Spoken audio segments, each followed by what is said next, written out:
সুপ্রিয় অষ্টম শ্রেণীর শিক্ষার্থীবৃন্দ, আসসালামু আলাইকুম and welcome to আরকে English care. আজকের ভিডিওতে আমি আলোচনা করব তোমাদের অষ্টম শ্রেণীর ইংরেজি বইয়ের unit 9 lesson two the history of the wheel এখান থেকে। তো আজকের ভিডিওতে আমি সম্পূর্ণ লিসনটি আলোচনা করব।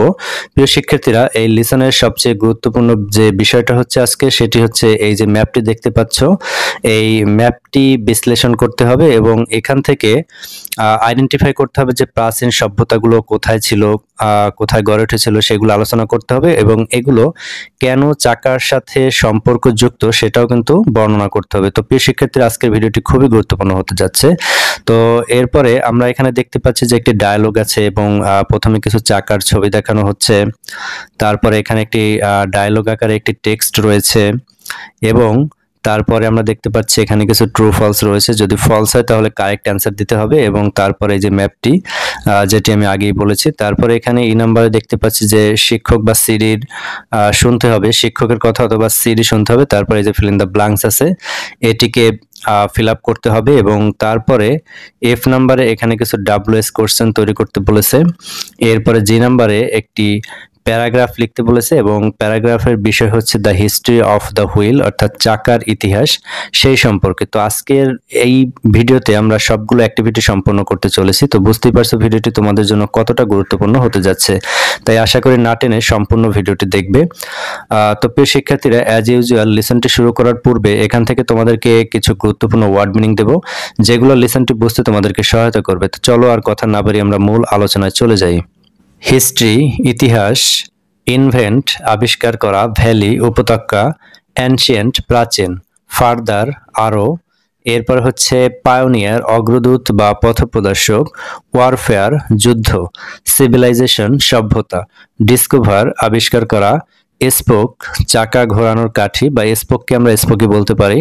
এরপর হচ্ছে স্যারিয়ট মানে হচ্ছে রথ, ইমপ্রুভ উন্নত করা, ভেহিকেল যানবাহন, প্রডিউস উৎপাদন করা, ইস্টওয়ার্ড পূর্ব দিকে, ডেভেলপ উন্নত করা, ডায়ালগ সংলাপ, কালচার সংস্কৃতি, লোকেশন অবস্থান, লিসেনিং শোনা, কোস্ট উপকূল, ডিসকাস আলোচনা করা, ইমপ্রুভমেন্ট উন্নতি, ডেফিনেটলি অবশ্যই, রিচ পৌঁছানো, ওয়েস্ট পশ্চিম, এরপরে হচ্ছে নর্থ উত্তর, বিটুইন মানে হচ্ছে মধ্যে, মেডিটেরিয়ান ভূমধ্যসাগর, ফলস ইনটু পতিত হয়, প্রডিউসড উৎপাদন করেছিল, ওয়ার মানে যুদ্ধ, রেসিং দৌড় প্রতিযোগিতা।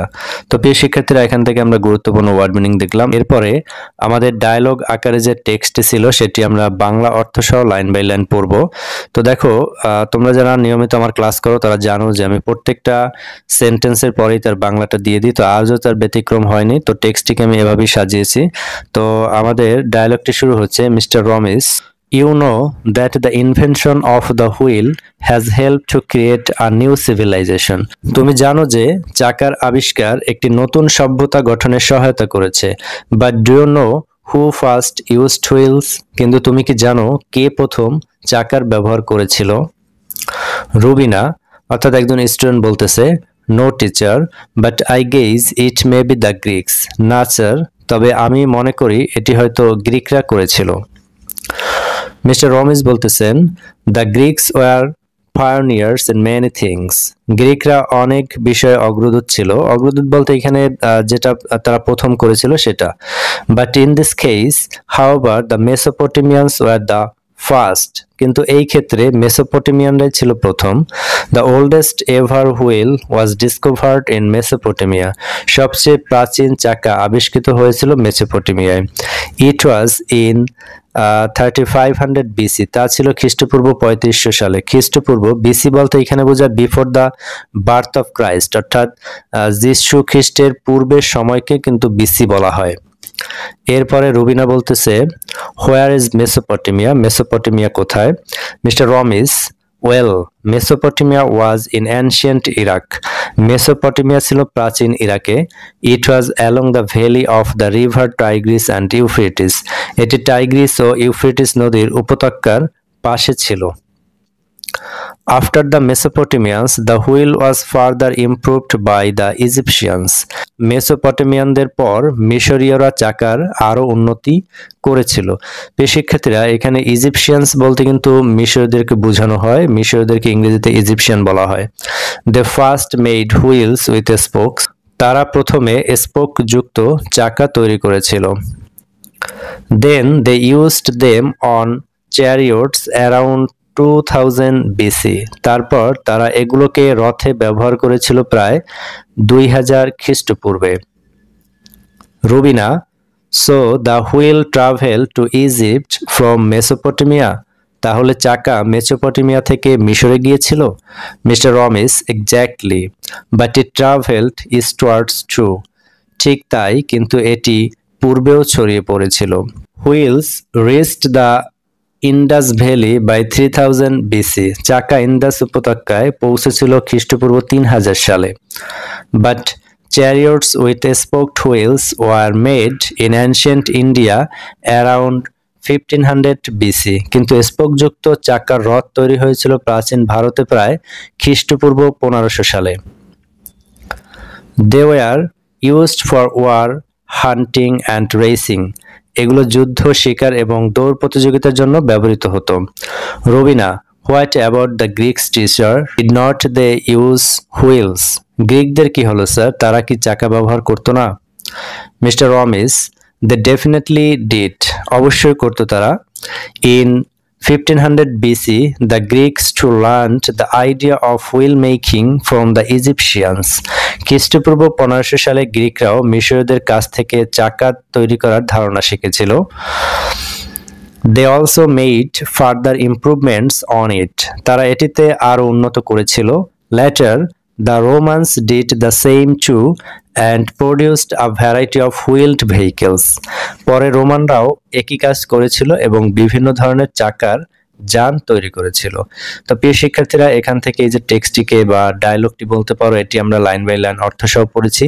আশা করি তোমরা বুঝতে পেরেছো। এরপরে যদি তোমাদের এখান থেকে কিছু বুঝতে অসুবিধা হয়, তোমরা সেটি আমাকে কমেন্টে জানাতে পারো। তো এরপরে যে বাকি যে অ্যাক্টিভিটিগুলো রয়েছে সেগুলো আমরা এখন একটু করি। তো এখানে দেখো, সি নাম্বারে আমাদের কিছু ট্রু ফলস ছিল। যদি ফলস হয় তাহলে কারেক্ট অ্যান্সার দিতে হবে। Were the Greeks the pioneers in developing spoked wheels? অর্থাৎ গ্রিকরা কি স্পোকযুক্ত চাকার পথপ্রদর্শক ছিল? এটি হচ্ছে ফলস। তাহলে কারেক্ট অ্যান্সার কি হবে? কারেক্ট অ্যান্সার হচ্ছে the Egyptians developed spoked wheels, not the Greeks. অর্থাৎ গ্রিকরা নয়, মিশরীয়রাই প্রথম স্পোকযুক্ত চাকার উন্নতি করেছিল। এরপরে 2 নম্বর প্রশ্ন, was the earliest wheel discovered in 2000 BC? অর্থাৎ প্রাচীন যে চাকা সেটা কি 2000 খ্রিস্টপূর্বে আবিষ্কার হয়েছিল? আমাদের অ্যান্সার হচ্ছে এটি ফলস। তো কারেক্ট অ্যান্সার কি হবে? কারেক্ট অ্যান্সার হচ্ছে the earliest wheel was discovered in 3500 BC in Mesopotamia. অর্থাৎ প্রথম বা প্রাচীন যে চাকা সেটি আবিষ্কৃত হয়েছিল 3500 খ্রিস্টপূর্বে মেসোপটেমিয়ায়। 3 নম্বর প্রশ্ন, did the Egyptians first use wheels on chariot? মিশরীয়রা কি প্রথম রথে চাকা ব্যবহার করেছিল? তো এটি হচ্ছে ট্রু, তাই আমরা ট্রু লিখে দিয়েছি। এখানে আর কারেক্ট অ্যান্সার তো লেখার কিছু নেই। এরপরে 4 number, did the Romans first use wheeled chariot for warfare? অর্থাৎ যুদ্ধের জন্য কি রোমানরা প্রথম চাকাযুক্ত রথ ব্যবহার করেছিল? তো আমাদের আনসার হচ্ছে ফলস। তাহলে কারেক্ট অ্যান্সার কি হবে? The Egyptians first used wheel chariot for warfare. অর্থাৎ যুদ্ধের জন্য চাকাযুক্ত রথ ব্যবহার করেছিল প্রথম মিশরীয়রা। 5 নম্বর প্রশ্ন, এখানে বলা হয়েছে did the ancient Indians use wheels before the ancient Roman did? অর্থাৎ প্রাচীন ভারতীয়রা কি প্রাচীন রোমানদের আগে চাকা ব্যবহার করেছিল? তো এটি হচ্ছে আসলে ট্রু, তাই আমরা ট্রু লিখে দিয়েছি। তো প্রিয় শিক্ষার্থীরা, ট্রু ফলসের অ্যান্সারটা তোমরা দেখে নিলে। এরপরে আমাদের যে ম্যাপ ছিল সেই ম্যাপটি এখন আমরা একটু বিশ্লেষণ করব, তারপরে বাকি যে অ্যাক্টিভিটিগুলো রয়েছে সেগুলো আমরা সম্পন্ন করব। তো প্রিয় শিক্ষার্থীরা, স্ক্রিনে আমরা ম্যাপটি দেখতে পাচ্ছি। তো দেখো, the 4 old world river valley cultures, অর্থাৎ প্রাচীন 4টা নদীকেন্দ্রিক যে প্রাচীন সভ্যতা সেগুলোর কথা বলা হয়েছে। তো দেখো আমরা প্রথমে এখানে যেটা দেখতে পাচ্ছি সেটা হচ্ছে ইজিপ্ট আর হচ্ছে দ্য নাইল। তো আমরা সবাই জানি ইজিপ্ট হচ্ছে কি মিশরকে আমরা ইজিপ্ট বলি এবং দ্য নাইল হচ্ছে নীল নদ। তো তোমরা জানো যে মিশর কিন্তু নীল নদের তীরে গড়ে উঠেছিল, এটা আমরা সবাই জানি এবং আমরা ইতিহাসে পড়েছি। তো দেখো এখানে কিভাবে সম্পর্কযুক্ত দ্য নাইল আর ইজিপ্ট, তার মানে নীল নদকে কেন্দ্র করে কিন্তু মিশরীয় সভ্যতা গড়ে উঠেছিল, সেটা স্পষ্ট বোঝা যায়। এরপরে দেখো ম্যাপে আমরা যেটা দেখতে পাচ্ছি সেটা হচ্ছে মেসোপটেমিয়াস, আর এইখানে বলা হয়েছে টাইগ্রিস অ্যান্ড ইউফ্রেটিস। অর্থাৎ তোমরা জানো যে প্রাচীন মেসোপটেমিয়া বা ইরাক সভ্যতা গড়ে উঠেছিল এই যে টাইগ্রিস এবং ইউফ্রেটিস নদীর অববাহিকায়। তো সেখান থেকে কিন্তু এটা সম্পর্কযুক্ত। এরপরে এখানে দেখো ইন্ডিয়া, ইন্ডাস অ্যান্ড গ্যাঙ্গেস। অর্থাৎ ইন্ডাস হচ্ছে সিন্ধু সভ্যতা, তোমরা সিন্ধু সভ্যতাটা জেনে থাকবে হয়তো বা তোমাদের ইতিহাসে পড়েছো। ইন্ডাস, তো সেই সিন্ধু সভ্যতার ইংরেজি হচ্ছে ইন্ডাস সিভিলাইজেশন। আর এখানে আমরা দেখতে পাচ্ছি ইন্ডাস অ্যান্ড গ্যাঙ্গেস, অর্থাৎ সিন্ধু এবং গঙ্গা নদীর অববাহিকায় কিন্তু ইন্ডিয়া বা ভারত গড়ে উঠেছে। তো সেটা আমরা দেখতে পাচ্ছি ম্যাপে। এরপরে এখানে দেখতে পাচ্ছি ইয়াংজি, অর্থাৎ এখানে কিছু নেই। তারপরে বে অফ বেঙ্গল, এখানেও কোনো সভ্যতার উল্লেখ নেই। তারপর রয়েছে ইয়োলো আর। ইয়োলো আর বলতে কিন্তু ইয়োলো রিভার। আর তোমরা হয়তোবা পিত সাগরের সাথে তোমাদের পরিচয় আছে, এই শব্দটা তোমরা হয়তোবা শুনেছো। তো পিত সাগরের ইংরেজি হচ্ছে ইয়োলো সি। আর এখানে যেহেতু ইয়োলো রিভার রয়েছে তার মানে হচ্ছে পিত নদী। তো বাংলায় আমরা বলতে পারি পিত নদী। আর এই পিত নদীকে কেন্দ্র করে যে সভ্যতা গড়ে উঠেছিল সেটা হচ্ছে শ্যাং চায়না। অর্থাৎ শ্যাং চায়না যে সভ্যতা সেটা গড়ে উঠেছিল পিত নদীকে কেন্দ্র করে। তো প্রিয় শিক্ষার্থীরা, এই ম্যাপটা বিশ্লেষণ করে আমরা এখন পর্যন্ত এই তথ্য পেয়েছি। তো এরপরে আমাদের এইখানে কিছু কাজ রয়েছে। তো দেখো এখানে কি বলেছে, এখানে বলেছে look at the following map of the ancient river valley civilisations, their locations in the map and how they are related to the wheels. বলছে এই ম্যাপে যে নদীকেন্দ্রিক যে প্রাচীন সভ্যতা গড়ে উঠেছিল সেগুলো দেখো, their location in the map, এবং ম্যাপে তাদের অবস্থান দেখো, and how they are related to wheels, এবং কিভাবে তারা চাকার সাথে সম্পর্কযুক্ত। ডিসকাস উইথ ইউর পার্টনার, এখন তোমার একজন পার্টনার বা সহপাঠীর সাথে এটা আলোচনা করতে হবে। তো আমরা অলরেডি ডায়লগ থেকে জেনেছি যে এই যে সভ্যতাগুলো আমরা ম্যাপে দেখলাম এরাই কিন্তু চাকার সাথে কোনো না কোনোভাবে জড়িত। প্রথম চাকা কারা আবিষ্কার করেছে, যেমন আমরা ডায়লগ থেকে পড়েছি মেসোপটেমিয়ায় কিন্তু প্রথম চাকা পাওয়া গিয়েছিল। তারপরে মিশরীয় চাকার ব্যবহার করেছিল, তারপরে অন্যান্য সভ্যতা সেগুলোর উন্নতি করেছিল। কোনো কোনো সভ্যতা আবার স্পোকযুক্ত চাকা ব্যবহার করেছিল, সেগুলো তারা যুদ্ধে ব্যবহার করেছে, ইত্যাদি ইত্যাদি। তো এগুলো কিন্তু আমরা দেখলাম। তো এখন কি করতে হবে, এই ম্যাপটা একজন শিক্ষার্থীর সাথে তোমার আলোচনা করতে হবে। তারপরে কি করতে হবে, বর্ণনা করতে হবে how they are related to wheels, এগুলো কিভাবে চাকার সাথে সম্পর্কযুক্ত। তো প্রিয় শিক্ষার্থীরা, এখন আমরা সেই অ্যান্সারটাই দেখে নেব। তো ম্যাপ ডিসকাশন, তো এখানে তুমি একজন তোমার সহপাঠীর সাথে আলোচনা করছো ম্যাপটা নিয়ে। তো দেখো স্টুডেন্ট 1 কি বলছে, হোয়ার ইজ ইজিপ্ট, অর্থাৎ ইরাক কোথায়। তো স্টুডেন্ট 2 বলছে Egypt is situated by the side of the river Nile, অর্থাৎ মিশর হচ্ছে কি নীল নদীর তীরে অবস্থিত বা নীল নদীর পাশে অবস্থিত। প্রিয় শিক্ষার্থীরা, নীল নদকে কিন্তু ইংরেজিতে দ্য নাইল বলা হয়। এরপর দেখো স্টুডেন্ট 1 আবার প্রশ্ন করছে হোয়ার ওয়াজ মেসোপটেমিয়া, মেসোপটেমিয়া কোথায়। তো মেসোপটেমিয়া কোথায়, স্টুডেন্ট 2 অর্থাৎ 2 নম্বর শিক্ষার্থী অ্যান্সার দিচ্ছে Mesopotamia was situated in ancient Iraq along the valley of the rivers Tigris and Euphrates, অর্থাৎ মেসোপটেমিয়া সভ্যতা হচ্ছে প্রাচীন ইরাকে টাইগ্রিস এবং ইউফ্রেটিস নদীর অববাহিকায় অবস্থিত। এরপরে আবার স্টুডেন্ট 1 বলতেছে where was the Indus civilization, সিন্ধু সভ্যতা কোথায়। তো স্টুডেন্ট 2 বলতেছে it was along the Sindhu rivers and the Ganges. তো গঙ্গা নদীকে কিন্তু গ্যাঙ্গেস বলা হয় ইংরেজিতে, প্রিয় শিক্ষার্থীরা এটি তোমরা মনে রাখবে। তো এখানে বলা হয়েছে সিন্ধু সভ্যতা হচ্ছে সিন্ধু নদী এবং গঙ্গা নদীর তীরে অবস্থিত ছিল বা অববাহিকায় অবস্থিত ছিল। তো এরপর দেখো স্টুডেন্ট 1 আবার প্রশ্ন করেছে হোয়ার ওয়াজ শ্যাং চায়না, শ্যাং চায়না কোথায় ছিল। তো স্টুডেন্ট 2 অ্যান্সার দিচ্ছে Shang China was in the Yellow River valley, অর্থাৎ পিত নদী উপত্যকায় অবস্থিত ছিল শ্যাং চায়না সভ্যতা। তো প্রিয় শিক্ষার্থীরা, এই ম্যাপটাকে আমরা বিশ্লেষণ করলাম এবং এখান থেকে কোন সভ্যতা কোথায় ছিল সেটাও আইডেন্টিফাই করেছি। তো এরপরে আমাদের যে বাকি অংশ ছিল how they are related to wheels, অর্থাৎ সেগুলো কিভাবে চাকার সাথে সম্পর্কযুক্ত, তো সেটা এখন আমরা একটু দেখি। তো দেখো এখানে the Egypt, the Nile, Egyptians improved the wheel and used it in chariot. তো মিশরীয়রা কি করেছিল, চাকার উন্নতি করেছিল এবং তারা কিন্তু এগুলো রথে ব্যবহার করেছিল। এরপরে মেসোপটেমিয়া কিভাবে চাকার সাথে জড়িত? The first wheel was discovered here in 335 BC, অর্থাৎ 3500 খ্রিস্টপূর্বে কিন্তু মেসোপটেমিয়ায় প্রথম চাকা পাওয়া গিয়েছিল। তো এটাও কিন্তু আসলে চাকার সাথে জড়িত। তো ম্যাপে আমরা যে সভ্যতাগুলো দেখলাম সেগুলো কিন্তু চাকার সাথে জড়িত, সেটা আমরা দেখতেছি। এরপর দেখো ইন্ডিয়া, ইন্ডাস অ্যান্ড গ্যাঙ্গেস, অর্থাৎ ইন্ডিয়া বা যে সিন্ধু সভ্যতা সেটা গড়ে উঠেছিল কিন্তু সিন্ধু এবং গঙ্গা নদীর অববাহিকায়। তো এটা কিভাবে চাকার সাথে সম্পর্কযুক্ত? Wheels reached here by 300 BC and chariots were made by 1500 BC, অর্থাৎ এখানে চাকা পৌঁছেছিল 3000 খ্রিস্টপূর্বে এবং তারা চাকা ব্যবহার করে রথে ব্যবহার করেছিল 1500 খ্রিস্টপূর্বে। তো প্রিয় শিক্ষার্থীরা, তোমরা কিন্তু এই যে ম্যাপের যে অ্যান্সারটা সেটা কিন্তু পেলে। তো এটা কিন্তু এই ভিডিওর সবচেয়ে গুরুত্বপূর্ণ পার্ট ছিল, কারণ ম্যাপটা দেখে এগুলো বিশ্লেষণ করা খুব একটা সহজ ছিল না। তো এরপরে বাকি যে অ্যাক্টিভিটিগুলো রয়েছে সেগুলো আমরা একটু দেখি। তো এরপরে আমাদের ছিল এখানে ই নাম্বারে ফিল ইন দ্য ব্ল্যাঙ্ক ছিল। তো ফিল ইন দ্য ব্ল্যাঙ্কসটাকে আমি পূরণ করে দিয়েছি। এখানে এই যে টু, তারপরে যে বোল্ড করা রয়েছে, দেখো ইন বোল্ড করা রয়েছে, এরপর হচ্ছে বিটুইন বোল্ড করা রয়েছে। তো এই বোল্ড করা শব্দগুলো হচ্ছে আমাদের অ্যান্সার, এগুলো কিন্তু আমরা এই যে শূন্য স্থানে বসিয়েছি। তো দেখো Shang China lies to the far east of India. তো এখানে বলা হয়েছে শ্যাং চায়না ভারতের অনেক দূরে পূর্ব দিকে অবস্থিত। এরপরে আমরা যে দেখতে পাচ্ছি 2 নাম্বার, সেটা হচ্ছে the Indus and Ganges valley is in the middle, Sindhu এবং গঙ্গা উপত্যকা প্রায় মাঝামাঝি অবস্থিত। এরপরে আমরা দেখতে পাচ্ছি 3 নাম্বার, এখানে 3 নাম্বারে বলা হয়েছে দেখো the Tigris and Euphrates valley lies between the Nile and the Indus Ganges. তো এখানে বলা হয়েছে টাইগ্রিস এবং ইউফ্রেটিস উপত্যকা নীলনদ এবং সিন্ধু গঙ্গা এর মাঝে অবস্থিত।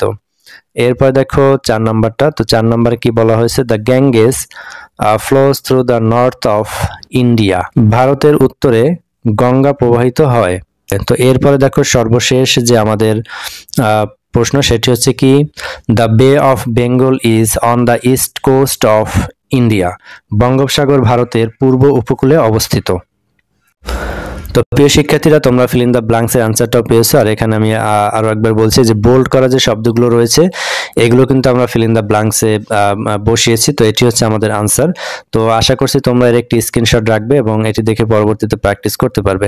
তো প্রিয় শিক্ষার্থীরা, এরপরে আমাদের যে আরো একটি কাজ ছিল সেটি হচ্ছে WS কোশ্চেন তৈরি করার একটি কাজ দিয়েছিল। তো সেটি আমরা এখন একটু দেখে নেই। তো দেখো এখানে WS কোশ্চেন এবং তার অ্যান্সারও দেওয়া আছে। এখানে বলা হয়েছে where is the Caspian sea located, অর্থাৎ কাস্পিয়ান সাগর কোথায় অবস্থিত? আনসার হচ্ছে the Caspian sea is on the north of Mesopotamia, Caspian সাগর হচ্ছে মেসোপটেমিয়া সভ্যতার উত্তরে। এরপরে দেখো where does the Nile fall into, অর্থাৎ নীল নদ কোথায় পতিত হয়? The Nile falls into the Mediterranean sea, অর্থাৎ নীল নদ ভূমধ্য সাগরে পতিত হয়। এরপরে বলা হয়েছে দেখো where does the river Yangtze lie, অর্থাৎ ইয়াংজি নদী কোথায় অবস্থিত? The river Yangtze lies to the east of India, এটা হচ্ছে ভারতের পূর্বে অবস্থিত। ইয়াংজি নদী ভারতের পূর্বে অবস্থিত। এরপর দেখো where do the Tigris and Euphrates run, Tigris এবং ইউফ্রেটিস নদী কোথায় প্রবাহিত হয়? তো আমাদের আনসার হচ্ছে the Tigris and Euphrates run on the West of Mesopotamia, অর্থাৎ মেসোপটেমিয়া সভ্যতার পশ্চিম দিকে টাইগ্রিস এবং ইউফ্রেটিস নদী প্রবাহিত হয়। তো প্রিয় শিক্ষার্থীরা, আমরা WS কোশ্চেনগুলো দেখে নিলাম। তো এরপরে আমাদের সর্বশেষ যে একটি কাজ দিয়েছে এখান থেকে সেটি হচ্ছে আমাদের একটি প্যারাগ্রাফ লিখতে হবে। আর আমাদের প্যারাগ্রাফের বিষয় কি? প্যারাগ্রাফের বিষয় হচ্ছে the history of the wheel, চাকার ইতিহাস। এই বিষয়ে আমাদেরকে একটি প্যারাগ্রাফ লিখতে হবে। তো সেটি এখানে লিখে দিয়েছি। তো দেখো এখানে কি বলা হয়েছে, the wheel is one of the greatest inventions in human history, মানব ইতিহাসে একটি গুরুত্বপূর্ণ আবিষ্কার হচ্ছে চাকা। It was first used in Mesopotamia in 3500 BC, এটা 3500 খ্রিস্টপূর্বে মেসোপটেমিয়ায় প্রথম ব্যবহার করা হয়েছিল। The Mesopotamians made the first wheels, প্রথম চাকা তৈরি করেছিল মেসোপটেমিয়ানরা। And later the Egyptians improved them by adding spokes এবং পরবর্তীতে মিশরীয়রা চাকায় স্পোক যোগ করে এর উন্নতি করেছিল। These spoke wheels were used in chariot around 2000 BC. এই যে স্পোক যুক্ত যে চাকার রথ এটা ব্যবহার হয়েছিল প্রায় 2000 খ্রিস্টপূর্ব। The wheel also spread to India. চাকা ভারতেও ছড়িয়ে পড়েছিল। Where spoke chariots were made around 1500 BC. যেখানে স্পোক যুক্ত চাকার রথ তৈরি করা হয়েছিল 1500 খ্রিস্টপূর্বে।